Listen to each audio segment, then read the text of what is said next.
The hunt for intelligent life in the universe has never been more urgent.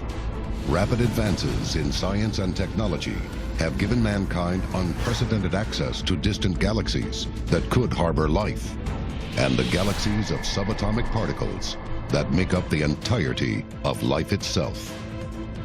Now that we have the power to understand our place in the universe on a fundamental level, one question remains: are we alone? And if extraterrestrial life exists, where is it? I believe they are there. The big question is whether or not that they have come here. Join us as we investigate evidence of an alien presence in the universe and here on Earth.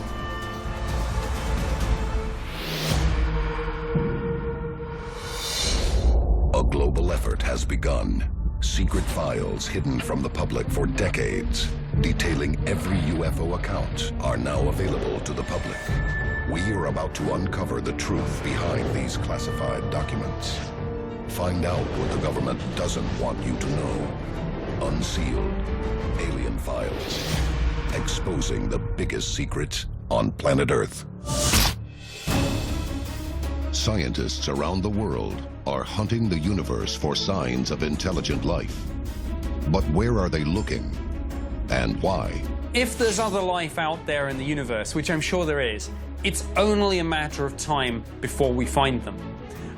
Basically, this is going to happen one of two ways. Either they'll come to us and it will be beyond any dispute. There will be sort of landing on the White House lawn, spaceships in orbit over all major cities, whatever form it takes. Or, if it doesn't happen that way, we'll go out and find them. When we look at the stars for life or intelligent life that is budded on another planet, we look, number one, for Earth-like planets. And what we've realized in the last couple of decades is that nearly every star in the sky probably has a string of planets very much like our solar system. So you would look for a rocky inner planet, and this is the critical thing. It should be probably in the so-called Goldilocks zone, which is that part of a solar system where the temperature would be neither too hot nor too cold, and where water, this is the critical thing, would be able to exist in liquid form. I believe that by the sheer numbers alone, the odds of another civilization being out there are pretty astronomical. It's only a matter of time before we find kind of Earth 2, so to speak.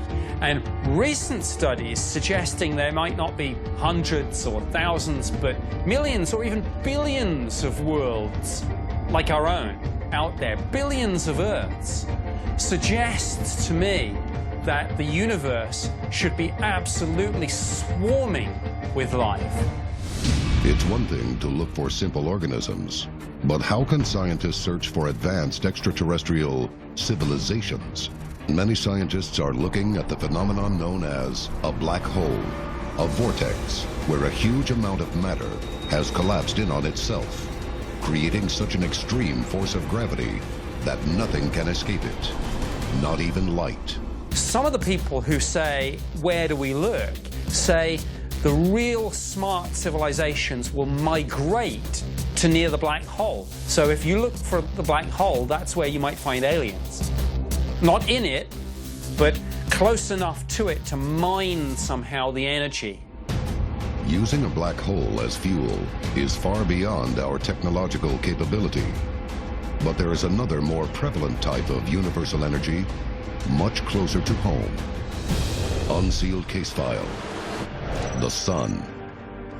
March 12, 2012. NASA Solar Dynamics Observatory captures stunning pictures of a giant orb that appears to be detaching from the surface of the Sun and shooting out into space. A lot speculate this is an alien spaceship, that this is something that's using our sun to power their ship like a gas station. Stop, fill up, and away they go. NASA claims the object is a little understood phenomenon called a prominence, and how they arise on the surface of the Sun makes them appear otherworldly. One of the biggest problems I have with this discovery is the sheer size of what this phenomena is. When you compare the size of Earth to the Sun, You're talking about a very small dot, maybe even a marble compared to this gigantic sun, this star that gives us life here on Earth. When you look at this video and you see the sun, this object is a considerable size. This would have to be the size of multiple Earths all put together. Even NASA say they don't really understand what these filaments would be. So I think what this tells us is whatever we think this thing is, alien spaceship or natural phenomenon, it tells us that the universe has some big surprises in store for us, and that everything we think we know, we may have to rethink and learn a whole new physics. Coming up, we visit one of Earth's closest planetary neighbors and investigate why many consider it to be alien territory. This is Unsealed, Alien Files. Welcome back to Unsealed Alien Files. The hunt for alien life in the universe has taken huge leaps forward, with new advances in physics, telescopes, and communications. But perhaps the most important breakthrough has come from developments in the aerospace industry. I believe it's inevitable that the human race will conquer long-term spaceflight, but you're going to have to figure out what you're willing to sacrifice. Are we talking about a 10-year flight? Are we talking about a 10-week flight? Or are we talking about a 10,000-year flight to get to another solar system in general? So we have to figure out what we're willing to do to achieve that long-term space flight. As mankind expands its presence in the solar system, Mars is a natural stepping stone, and NASA predicts we will set foot on the red planet sometime in the 2030s. Here we are truly on the cusp of manned Mars missions. In the next 2 to 3 decades, they believe that we will put a human on the surface of Mars, but they're not coming back. It's a sacrifice that the astronauts who will leave the planet Earth for good will land on Mars and live the remaining days of their lives on another planet. We already have evidence that it's supported life in the past, and exploring Mars could answer a fundamental question. Is there extraterrestrial life beyond our solar system? There's life out there, and, you know, whether it's picking up a signal on a radio telescope, whether it's going out there and finding them for ourselves, but we're going to get there. Ours is going to be the generation that makes this discovery, and my goodness, it's going to be the biggest and most profound discovery that the human race has ever made. Unsealed case file. The Mars Anomalies. July 26, 1976. The Viking 1 spacecraft is 1,000 miles above Mars and scanning the surface for a place to send the Viking 2 lander down to the Red Planet. On its 35th orbit, Viking 1 captures a photograph taken from Mars' northern desert region called Cydonia. This picture of a mile-long desert mesa stuns the world with its uncanny similarity to a human face. Hardly a week goes by, so it seems, without some photo from the surface of Mars cropping up that someone says shows some anomaly. This leads many in ufology to conclude that this and countless more pictures from the surface of Mars are evidence of an alien civilization. Is this an artifact? Is this a bone? Is this life? I mean, people talk about the face on Mars, but there have also been lizards, bones, fossils, all sorts. Looking at photos that have come back from Mars, people have seen pyramids, faces on Mars, creatures walking around, fossilized remnants of ground squirrels, a skull. We are now collecting an unprecedented amount of data from satellites and probes on Mars. The theory was that Mars used to have water, which we now know is true. Perhaps there was a civilization there, but it was dying. And it was building these canals to try and irrigate their crops, to try and desperately cling to life. But what does the Red Planet have to offer mankind now? Scientists believe Mars may be our best option if humanity needs to start again. Our first view was that we would probably set up some sort of colony under a dome in which we would have an atmosphere like our own. But now the thinking is, why build a dome and have ourselves so limited and so vulnerable, when actually the best way to go forward would be to change Mars so that we terraform it into something where we wouldn't need a dome or a spacesuit, where we could just walk around and breathe the atmosphere. NASA has studied how Mars could be terraformed using our current technology and suggests that it's complicated but possible. The process would begin by releasing greenhouse gases into the Mars atmosphere. The effect would be to raise the planet's surface temperature to a livable level, melt polar ice caps to provide water, and plant trees to produce oxygen. We know for a scientific fact that Earth will die. Everybody here on the planet Earth will cease to exist. And so we have to figure out how to get off this planet. Up next, our search for alien life turns to Earth and a UFO wave in the South Pacific that many ufologists believe may be evidence of time travel. This is Unsealed, Alien Files. Welcome back to Unsealed, Alien Files.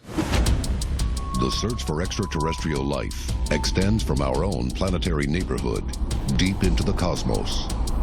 But some scientists believe that to find alien life, we need to rethink our concept of time and look no farther than our own backyard.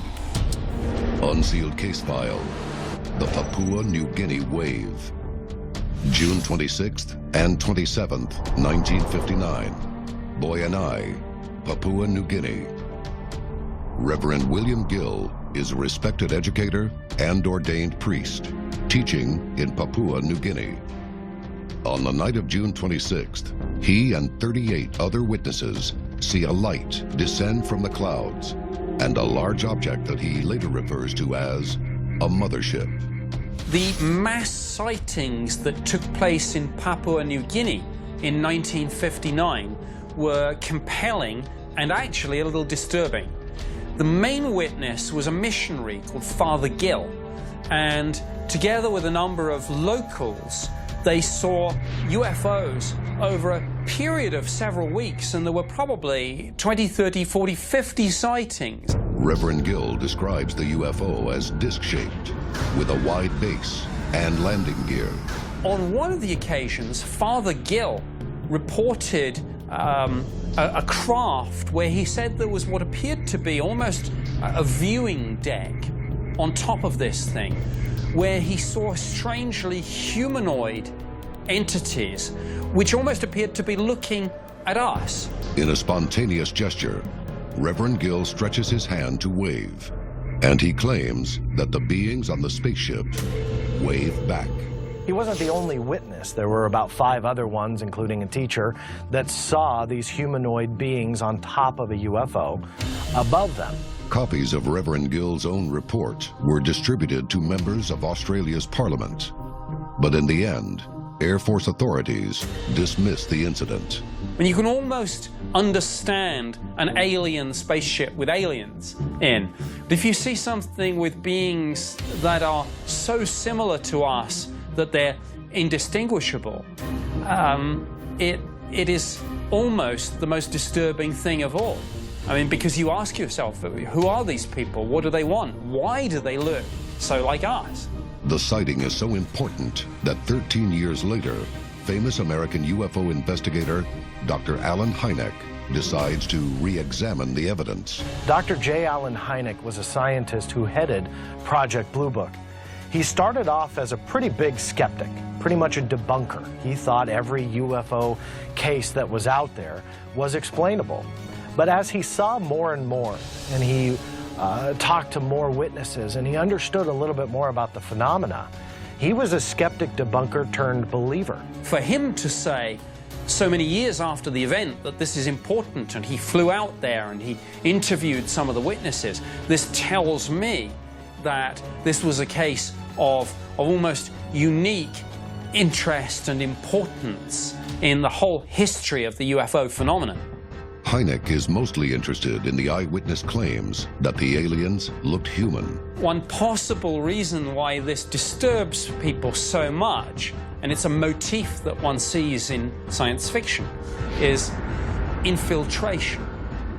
I guess the classic sci-fi series is The Invaders, but the idea that we have aliens in human form, perhaps slowly bringing their people down, getting them into key positions of power. Some speculate that the case in New Guinea is proof that the human race is being visited not necessarily by an alien race that comes from another solar system or another planet, but rather it's ourselves. It's the human race coming back in time to revisit its infant self, to look down at their civilization 1,000, 50,000, even 100,000 years prior to when they are. Could the Papua New Guinea UFO incident be humans from the future? I believe that if we are being visited and these UFOs are not our Earth-based technology, that it's probably an alien civilization that comes from the stars. But the fun thing about this is we simply don't know. Science is proven wrong all the time. And how can you fight them if you don't know who they are? Your family, your friends, your neighbors, your scientific figures, your political leaders, your religious leaders. I mean, what if all these people are actually aliens? I mean, it sounds crazy. Any civilization with the technology to travel between the stars probably has the technology to disguise itself effectively. So maybe it's not a question of, going out and looking for them. Maybe they are already here. Coming up, we investigate the possibility that humans and aliens may be one and the same.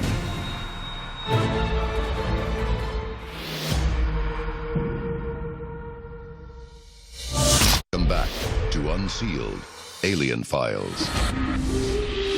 The time to act is now. Tell us your story.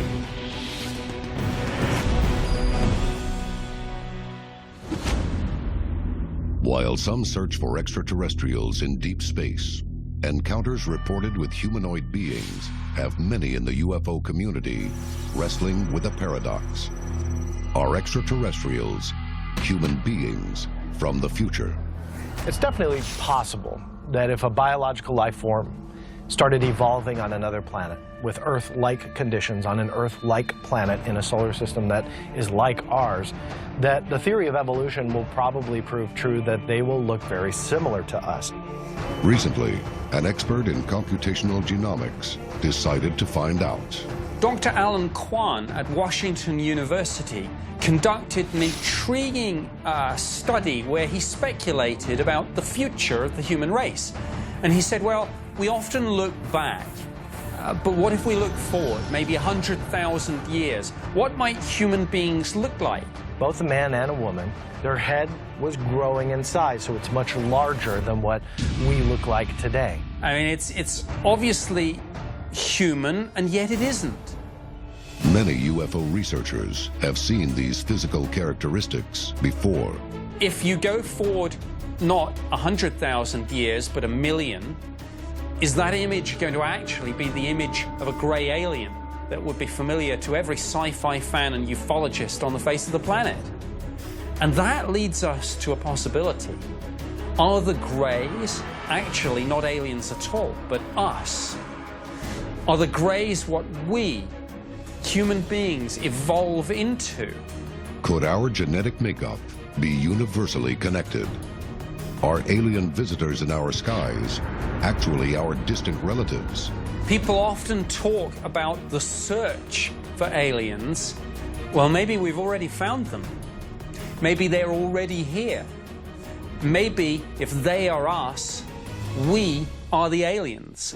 This is Unsealed, Alien Files, exposing the biggest secret on planet Earth.